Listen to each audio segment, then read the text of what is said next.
पुष्कर सिंह धामी के समर्थन में 3 विधायक अब तक सामने आ चुके हैं। उनका कहना है कि वो अपना सीट छोड़ने को तैयार है और उनकी सीट से धामी चुनाव लड़ ले और फिर से मुख्यमंत्री बन जाए। हालांकि बीजेपी की टेंशन तो बढ़ गई है, इस पर हमारी नजर बनी हुई है। अब बात कांग्रेस की कर लेते हैं। चक्राता से विधानसभा चुनाव जीतने वाले कांग्रेस के नेता विपक्ष प्रीतम सिंह, उन्होंने कहा कि 2022 में जनता ने जो भी मैंडेट दिया है वो स्वीकार है, शिरोधार्य है। और साथ ही उन्होंने ये भी कहा कि अब कांग्रेस को मंथन करना है और हम मंथन करेंगे कि हमारी हार की वजहें क्या क्या रही हैं। उन्होंने ये भी कहा कि जो हालात इस वक्त कांग्रेस में हैं वो लगभग ऐसा लग रहा था कि उत्तराखंड में कांग्रेस के पक्ष में हालात बनता दिख रहा है, फिर भी क्यों पासा पलट गया, इस पर उन्होंने क्या कहा, सुनिए जरा। कि लोगों ने फिर से एक बार भारतीय जनता पार्टी की सरकार इस सूबे में स्थापित करने का काम किया और कांग्रेस को विपक्ष में रहने का अवसर दिया है। तो जो भूमिका हमको उत्तराखंड के लोगों ने दी है, हम उसको जो है स्वीकार करते हैं और जनता द्वारा दिए गए जनादेश को जो है शुरू। और एक बड़ी खबर है, कांग्रेस प्रदेश अध्यक्ष गणेश गोदियाल वो आज प्रेस कॉन्फ्रेंस करेंगे। उत्तराखंड में चुनाव नतीजों के आने के बाद कांग्रेस की ओर से ये पहली प्रेस कॉन्फ्रेंस होगी। खबर ये है कि 12:15 बजे, दोपहर 12:15 बजे गणेश गोदियाल प्रेस कॉन्फ्रेंस करने वाले हैं और उस दौरान क्या कहते हैं उत्तराखंड में कांग्रेस की इस हार पर, वो सुनने वाली बात होगी। प्रदेश अध्यक्ष हैं कांग्रेस के गणेश गोदियाल, युवा चेहरा कांग्रेस की तरफ से भी प्रदेश अध्यक्ष के तौर पर सामने रखा गया था, लेकिन कांग्रेस को इस बार वो नतीजे नहीं मिले जिसका इंतजार कांग्रेस को था, जिसकी तैयारी कांग्रेस ने की थी। तो इस हार पर, इस जनादेश पर कांग्रेस की ओर से क्या बात कही जाती है प्रेस कॉन्फ्रेंस में, उस पर हमारी निगाह बनी हुई है।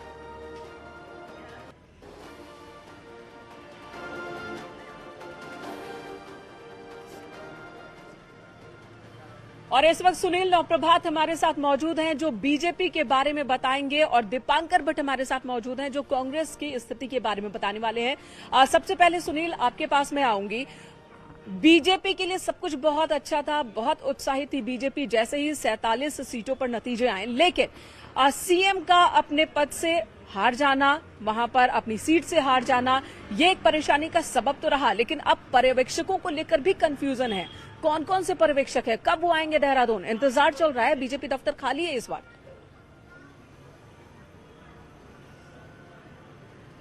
बिल्कुल, मैंने कहा बीजेपी के लिए एक बड़ा सेटबैक कह सकते हैं कि जो 47 सीटों के साथ एक बार तमाम मिथक तोड़ते हुए सरकार ने वापसी की सत्ता में, लेकिन खुद जो मुखिया थे वो चुनाव हार गए। हालांकि बीजेपी के अंदर इसको लेकर मंथन चल रहा है और लगातार ये कयास भी लगाए जा रहे हैं कि क्या मुख्यमंत्री पुष्कर सिंह धामी को रिपीट किया जा सकता है। और जिस तरह से एक के बाद एक विधायक उनके समर्थन में आ रहे हैं, खुद मंत्री गणेश जोशी का ये मानना है कि मुख्यमंत्री को बहुत कम समय मिला, पूरे प्रदेश में वो बिजी रहे और इस दौरान उनको अपनी विधानसभा में, अपनी कॉन्स्टिट्यूंसी में चुनाव प्रचार का पर्याप्त मौका नहीं मिल पाया। तो एक बेनिफिट पुष्कर सिंह धामी के पक्ष में ये जा सकता है। जहां तक ऑब्जर्वर की बात रही, मैंने कहा कल दिन भर सुबह से ये खबरें वायरल होने लगी कि 2 ऑब्जर्वर उत्तराखंड के लिए नियुक्त कर दिए गए हैं। सुबह के वक्त जब हमने प्रदेश अध्यक्ष मदन कौशिक से बातचीत की, उनका पक्ष लिया, तो उन्होंने भी ये बात कही कि जो प्रक्रिया है नए सरकार की गठन की वो शुरू कर दी गई है, ऑब्जर्वर नियुक्त कर दिए गए हैं। लेकिन शाम होते होते ये बात आई, बीजेपी की ओर से इस बात की पुष्टि की गई कि अभी कोई भी ऑब्जर्वर उत्तराखंड के लिए नियुक्त नहीं किए गए हैं। इसके पीछे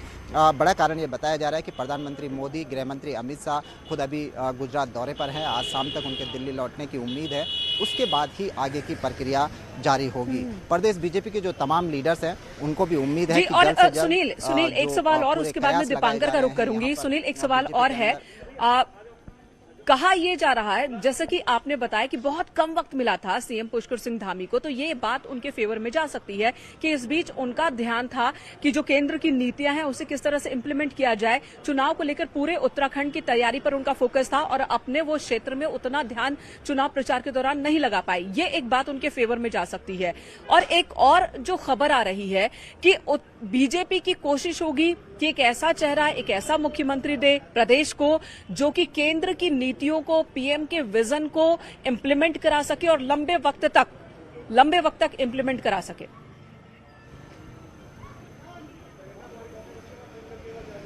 बिल्कुल, मैंने कहा क्योंकि बीजेपी के सामने अब जो अगला टारगेट है वो 2024 का टारगेट है। 2019 में जब लोकसभा चुनाव हुए थे तो उत्तराखंड से विधानसभा की तरह ही लोकसभा में भी बीजेपी को प्रचंड बहुमत मिला था और अभी तक के तमाम रिकॉर्ड तोड़े थे जब बीजेपी के लोकसभा के जो कैंडिडेट हैं वो प्रचंड बहुमत के साथ सत्ता में आए थे। तो बीजेपी के आगे एक बड़ा टारगेट है, एक बड़ा चैलेंज है कि वो उस जीत को 2019 की जीत को 2024 में भी बनाए रखे। वाकई तो इंतजार है, प्रचंड बहुमत के बाद भी एक पेंच जरूर फंसा हुआ है और उत्तराखंड में धड़कनें एक बार फिर से बीजेपी नेताओं की, खासकर विधायकों की बढ़ी हुई है। और दीपांकर का रुख कर लेंगे, उनसे कांग्रेस के बारे में जान लेते हैं। दीपांकर, कांग्रेस ने जिस नतीजे का, जिस तरह के नतीजे का की उम्मीद की थी वो उम्मीद उनकी पूरी नहीं हुई और कई बड़ी वजहें हैं इसके पीछे की, उस पर मंथन तो चलेगा ही। आज गणेश गोदियाल भी प्रेस कॉन्फ्रेंस करने वाले हैं, नेता प्रतिपक्ष को लेकर भी तमाम तरह की चर्चा है, आपके पास क्या इंफॉर्मेशन?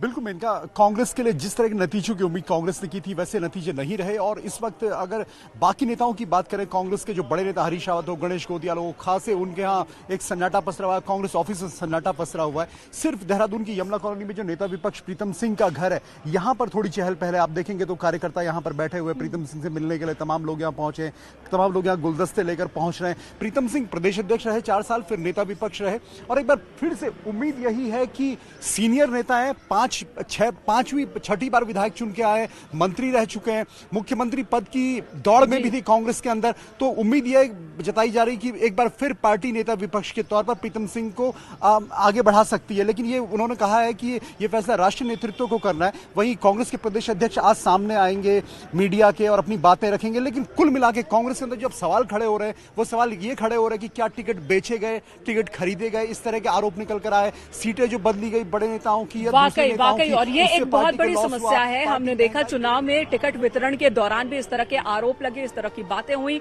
और जो नतीजे आए पिछली बार के मुकाबले इस बार कांग्रेस ने गेन किया है, प्रदर्शन सुधरा है। बावजूद इसके सरकार नहीं बना पाई, जबकि उत्तराखंड का तो इतिहास रहा है, परंपरा रही है, यहाँ पर एक परिपाटी रही है कि हर 5 साल पर जो जनता है वो सरकार बदल देती है। लेकिन इस बार अगर ऐसा नहीं हुआ है तो कहीं ना कहीं कमी कांग्रेस में भी रही है, उस पर विस्तार से और ईमानदारी से मंथन भी जरूरी है। धन्यवाद आप दोनों का इस वक्त पूरी बातचीत के लिए। हमें यहाँ एक छोटे से ब्रेक के लिए रुकना होगा। उत्तराखंड में देहरादून में बीजेपी दफ्तर में इस वक्त हलचल बढ़ने लगी है। न्यूज़ 18 की भी नजर उत्तराखंड पर टिकी है। रुकेंगे एक ब्रेक के लिए, तुरंत लौटेंगे।